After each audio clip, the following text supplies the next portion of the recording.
കാർഷിക വാർത്തകൾ. Agri News sponsored by Shallow Mattress, everlasting comfort and durability. സംസ്ഥാനത്ത് വെളിച്ചെണ്ണ വില കുത്തനെ കുറയുന്നു. ലിറ്ററിന് 350 രൂപയാണ് നിലവിലെ വില. തേങ്ങ വില കുറഞ്ഞതാണ് വെളിച്ചെണ്ണയുടെ വില കുറയാൻ കാരണമായത്. വിപണിയിൽ വെളിച്ചെണ്ണ വിലയിലുണ്ടാകുന്ന ഇടിവ് സാധാരണക്കാർക്ക് ഏറെ ആശ്വാസകരമാണ്. നവംബറിൽ 400 രൂപയായിരുന്നു 1 ലിറ്റർ വെളിച്ചെണ്ണയുടെ നിരക്ക്. ഡിസംബറിൽ ഈ നിരക്ക് 350 എത്തി. വൈകാതെ തന്നെ 300 രൂപയ്ക്കും താഴേക്ക് വെളിച്ചെണ്ണ വില എത്തുമെന്നാണ് വ്യാപാരികളുടെ പ്രതീക്ഷ. തമിഴ്നാട്, കർണാടക എന്നിവിടങ്ങളിൽ തേങ്ങ ഉൽപ്പാദനം വർദ്ധിക്കുകയും ഇവിടങ്ങളിൽ നിന്ന് കേരളത്തിലേക്ക് എത്തുന്ന കൊപ്രയുടെ വരവ് ഉയർന്നതും വിലയിടിവിന് വഴിവെച്ചു. ഇതര സംസ്ഥാനങ്ങളിൽ നിന്ന് മാർക്കറ്റിലേക്ക് കൊപ്ര എത്തുന്നത് വർദ്ധിക്കുന്നതോടെ വില ഇനിയും കുറയുമെന്നാണ് റിപ്പോർട്ടുകൾ വ്യക്തമാക്കുന്നത്. തേങ്ങ വിലയും ഒരിടയ്ക്ക് നന്നായി വർദ്ധിച്ചിരുന്നു. 80 രൂപയോളം വിലയുണ്ടായിരുന്ന തേങ്ങയ്ക്ക് നിലവിൽ 53 രൂപ മുതൽ 60 രൂപ വരെയാണ് സംസ്ഥാനത്തിന്റെ വിവിധ ഭാഗങ്ങളിൽ കിലോയ്ക്ക് വില ഈടാക്കുന്നത്. തേങ്ങയുടെ മൊത്ത വിലയിലും കാര്യമായ ഇടിവുണ്ട്. കുറച്ചു മാസങ്ങൾക്ക് മുമ്പ് 60 രൂപ മുതൽ 65 രൂപ വരെയായിരുന്നു തേങ്ങയ്ക്ക് വില ലഭിച്ചിരുന്നത്. നിലവിൽ 45 രൂപ മുതൽ 50 രൂപ വരെയാണ് വില.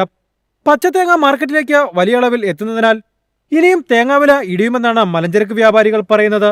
News desk MyFin TV. വിപണിയിൽ നേട്ടം കൊയ്ത് കുരുമുളക് വ്യാപാരികൾ.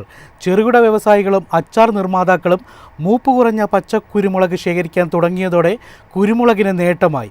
ഡിമാൻഡ് കൂടിയതോടെ ചില ഭാഗങ്ങളിൽ കിലോ 225 രൂപ വരെയായി നിരക്ക് ഉയർന്നിട്ടുണ്ട്. നവംബറിൽ കിലോയ്ക്ക് 185 രൂപയായിരുന്നു മൂപ്പ് കുറഞ്ഞ പച്ചക്കുരുമുളകിൻ്റെ വില. എന്നാൽ ആവശ്യകത വർദ്ധിച്ചതോടെ വില ഇതിനകം തന്നെ 225 രൂപയിലേക്ക് ഉയർന്നു. വിലക്കയറ്റം വേഗത്തിലായതോടെ ഇടുക്കി, വയനാട് മേഖലകളിലെ ചെറുകിട കർഷകർ ഉയർന്ന വില പ്രതീക്ഷിച്ച് വിളവെടുപ്പിൽ പിടിമുറുക്കുകയാണ്. ഇത് വാങ്ങലുകാർക്ക് ആശങ്ക വർദ്ധിപ്പിച്ചിട്ടുണ്ട്. ഇതിനിടെ അൺഗാർബിൾഡ് കുരുമുളകിന്റെ വില കിലോയ്ക്ക് 699 രൂപയിലേക്കും ഗാർബിൾഡ് കുരുമുളകിന്റെ വില 719 രൂപയിലേക്കും ഉയരുകയും ചെയ്തു. ഇതോടെ പച്ചക്കുരുമുളക് വില ഇനിയും ഉയരുമെന്ന പ്രതീക്ഷ ശക്തമാകുകയാണ്. ഈ വർഷം പല പ്രദേശങ്ങളിലും ഉൽപ്പാദനം കുറഞ്ഞതാണ് വിലക്കയറ്റത്തിന് പിന്നിലെ പ്രധാന കാരണം. കാലാവസ്ഥാ വ്യതിയാനം വിളവിൽ കുറവ് വരുത്തിയെന്നാണ് കർഷകരുടെ വിലയിരുത്തൽ. അതേസമയം ഉത്തരേന്ത്യൻ സംസ്ഥാനങ്ങളിൽ നിന്ന് മികച്ച ഇനം കുരുമുളകിന് ആവശ്യകത വർദ്ധിച്ചതും തുടർച്ചയായ 2ാം വാരവും വില ഉയരാൻ കാരണമായി.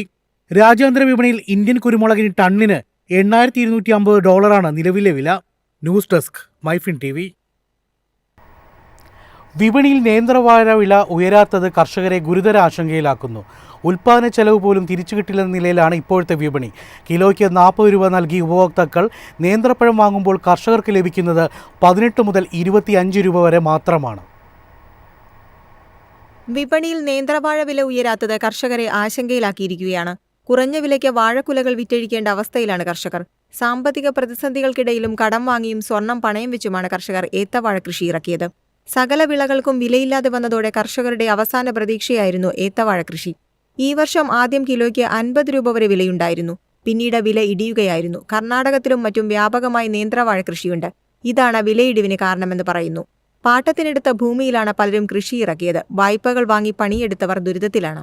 നിലവിലെ വിലയിൽ കൃഷിക്കായി മുടക്കിയ തുക പോലും ലഭിക്കുന്നില്ല. ഒരു വാഴ വിളവെടുക്കുന്നതുവരെ 250 രൂപയിലേറെ ചെലവ് വരുന്നുണ്ടെന്നാണ് കർഷകർ പറയുന്നത്. കിലോഗ്രാമിന് 35 രൂപയെങ്കിലും ലഭിച്ചില്ലെങ്കിൽ വലിയ നഷ്ടമാണ് ഉണ്ടാവുക. വാഴകൃഷി നടത്തിയ കർഷകർ വൻ സാമ്പത്തിക പ്രതിസന്ധിയിലാണുള്ളത്. News desk MyFin TV. ഇനി നോക്കാം കമ്പോള നിലവാരം. ഇന്നത്തെ കമ്പോള നിലവാരം.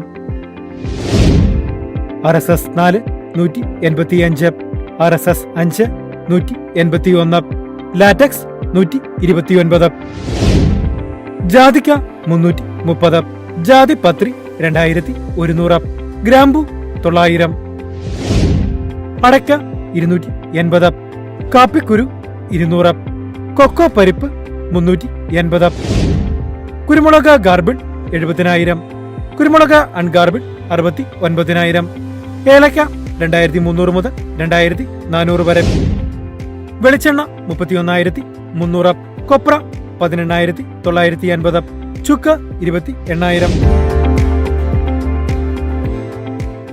Agri News sponsored by Shallow Mattress, everlasting comfort and durability.